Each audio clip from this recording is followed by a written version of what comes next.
श्री शिवाय नमस्तुभ्याम। हर हर महादेव। नमस्कार प्रिय भक्तजनों, आज है सोमवार, ज्येष्ठ महीने का सोमवार है। तो मैं आज के दिन बहुत ही सरल से आसान से उपाय लेकर आई हूँ। आप इन उपायों को सुबह से शाम तक कर सकते हैं। सोमवार का दिन देवादिदेव महादेव भोले बाबा को समर्पित होता है। हो सके तो आज के दिन ये छोटे छोटे उपाय जो बताने जा रही हूँ, आप इन्हें ज़रूर से करने का प्रयास कीजिएगा। सबसे पहला उपाय है कि जैसे कि आप पूजन करने जाते हैं, हो सके तो सोमवार की सोमवार जरूर जाइए। और सोमवार, किसी भी सोमवार को आप 3 नियम धारण कर सकते हैं।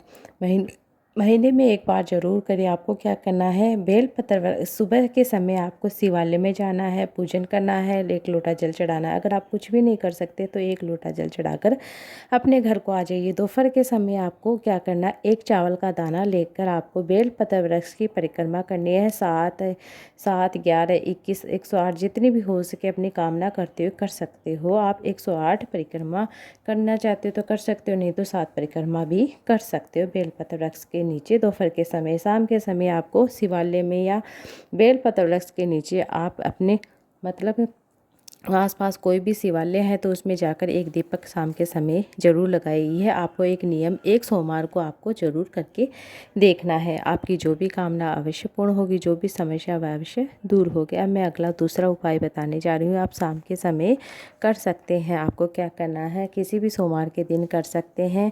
जैसे कोई कार्य आपका अटका हुआ है, कोई भी काम है, कोई पैसा है आपका कोई दे नहीं रहा है, तो आपको क्या करना है, तुंगमुर्गेश्वर महादेव का स्मरण करते हुए आपको क्या करना है, 1 गोल बाती का दीपक है तुंगमुर्गेश्वर महादेव का स्मरण करते हुए शिव की चौखट पर लगा दीजिए। उसके अंदर थोड़े से काले तिल के दाने भी डाल दीजिए। तुंगमुर्गेश्वर महादेव का स्मरण करते हुए और अपने धन का स्मरण करते हुए, जो धन किसी को आपने दिया है वह नहीं दे रहा है, तो आप ये उपाय कर सकते हैं। आप ये जरूर करके देखिएगा। अब मैं आपको अगला उपाय बताने जा रही हूँ। बहुत ही साधारण सा उपाय है।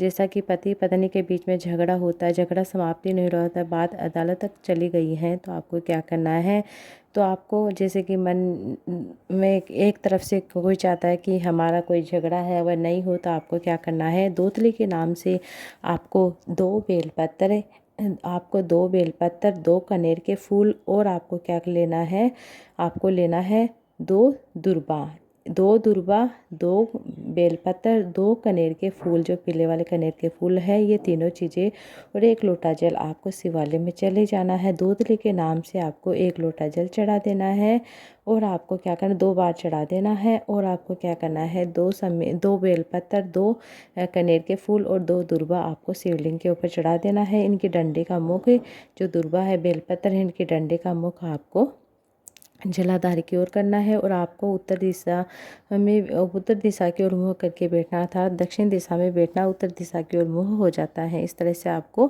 दोतली का स्मरण करते आपको ये चीज़ें चढ़ानी है। परिवार में कितना भी झगड़ा हो पति पत्नी के बीच में, वह जरूर बनता ही है। इस तरह से आप ये उपाय कर सकते हैं। अब मैं आपको अगला उपाय बताने जा रही हूँ। बहुत ही साधारण सिंपल सा उपाय है, तो आपको किस तरह से करना, किस स्वरूप में करना जान लीजिए। आपको क्या करना है, सोमवार के दिन जैसे कि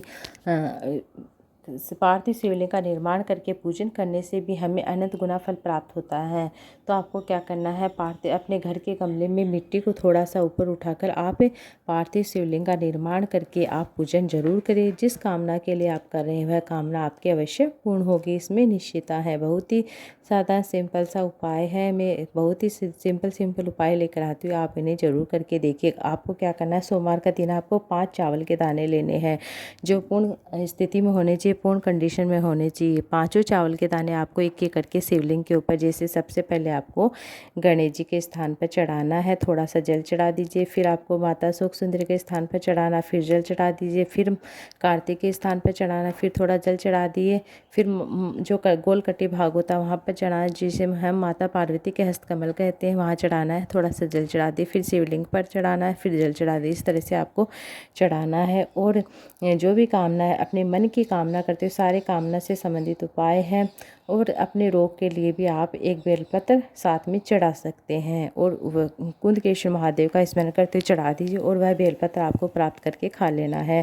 वहीं पे बैठकर भी आप खा सकते हो। इस तरह से आपको ये छोटे से उपाय कर लेना। अब मैं आपको अगला उपाय बताने जा रही हूँ। फिलहाल की कथा में गुरुजी ने बताया था आपको क्या कर लेना है। आपको जो सोमवार है प्रदोष काल के समय आपको एक बेलपत्र एक दुर्बा आपको अपने हाथ में लेकर सुबह भी कर सकते हैं। एक बेलपत्र एक दुर्बा आपको अपने हाथ में लेकर उसके ऊपर आपको एक लोटा जल लेकर आपको शिवालय में चले जाना है। श्री शिवाय नमस्तु नमः शिवाय ओम नमः शिवाय अपने घर के मंदिर से घुमाते हुए आपको सीधे शिवालय चले जाना है। श्री शिवाय नमस्तु नमः शिवाय ओम नमः शिवाय बोलते हुए आपको वह जल चढ़ा देना है। उसके बाद बेलपत्र एक दुर्बा जो लेकर गए वह चढ़ा देना है। कम से कम आप 5 या 7 सोमवार करके देखिए।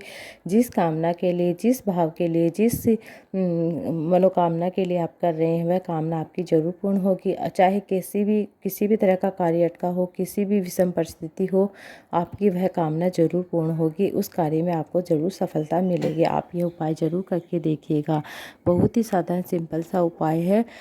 आपको कम से कम यह उपाय कर ही लेना है। इसमें कुछ नहीं, एक बेलपत्र और एक आपको दुर्बा लेनी है और एक लोटा जल लेकर जाना है। उसी के ऊपर आपको एक लोटा जल रख लेना है दुर्बा और बेलपत्र के ऊपर। इस तरह से लेकर आप शिवालय में चले जाइए और श्री शिवाय नमस्तु नमः शिवाय ओम नमः शिवाय बोलते हुए आपको चढ़ा देना है। इस तरह से आपको यह उपाय कर लेना। अब मैं आपको अगला उपाय बताने जा रही हूँ। बहुत ही साधारण सा उपाय है। आपको क्या करना है, 7 दुर्बा 5 बेलपत्र और लकुलेश्वर महादेव का स्मरण करते हुए उपाय करना है। जान लीजिए, या तो आप प्रदोष के दिन भी कर सकते हैं, सोमवार के दिन भी कर सकते हैं और शिवरात्रि के दिन भी कर सकते हैं। देवादिदेव महादेव का स्मरण करते अपने दिल की कामना बोल सकते हैं। 7 दुर्बा 5 बेलपत्र और लकुलेश्वर महादेव का स्मरण करते हुए आपको चढ़ा देना है। शिवलिंग के ऊपर 7 बेलपत्र चढ़ा दिए, 5 बेलपत्र चढ़ा दिए, फिर 7 दुर्बा चढ़ा दिए लकुलेश्वर महादेव का स्मरण करते हुए। इस तरह से आपको ये उपाय कर लेना। बहुत ही सादा सिंपल सा उपाय है। अब मैं आपको अगला उपाय बताने जा रही हूँ। जैसे आपकी कामना है वह सिद्ध नहीं हो रही है, आपकी कामना जब पूर्ण हो नहीं है, तो आपको क्या करना, एक लोटा जल लेना, उसमें थोड़ा सा लाल चंदन डालकर बेलपत्र वृक्ष के नीचे देवादिदेव महादेव भोले बाबा का कोई भी मंत्र स्मरण करते हुए आपको एक लोटा जल भरकर उसके अंदर आपको लाल चंदन डालकर अवधूत अघोरेश्वर महादेव का स्मरण करते हुए, फिर से सुन लीजिए, अघोरेश्वर महादेव का स्मरण करते हुए आपको चढ़ाना प्रारंभ कर देना है। कम से कम आप 4-5 दिन तक चढ़ाकर देखिए, 4-5 सोमवार तक चढ़ा के देखिए। आपका वह कार्य 3 महीने में अवश्य पूर्ण होता हुआ नजर आएगा। इस तरह से आप ये उपाय कर सकते हैं। इस तरह से आपको अघोरेश्वर महादेव का स्मरण करते हुए आपको चढ़ाना है। और आपको क्या करना है, जैसे किसी को दवाई नहीं लग रही है तो आपको कुंदकेश्वर महादेव का स्मरण करते हुए दवाई खा लेनी है। कोई भी दवाई खा रहे हैं, किसी जांच के लिए जा रहे हैं, तो आपको एक बेलपत्र शिवलिंग पर चढ़ाकर आपको उसका आचमन करने के बाद आप अपने डॉक्टर के पास जांच के लिए जा सकते हैं। और हो सके तो आप कोई भी दवाई खा रहे हैं तो कुंदकेश्वर महादेव का स्मरण करते हुए जरूर से खाइए, उसमें राहत आपको जरूर से देखने को मिले। ये छोटे छोटे उपाय थे जो मैंने गुरुजी की पिछली कथाओं से लिए हैं। आप इन्हें जरूर करने का प्रयास कीजिएगा। श्री शिवाय नमस्तुभ्यम। हर हर महादेव।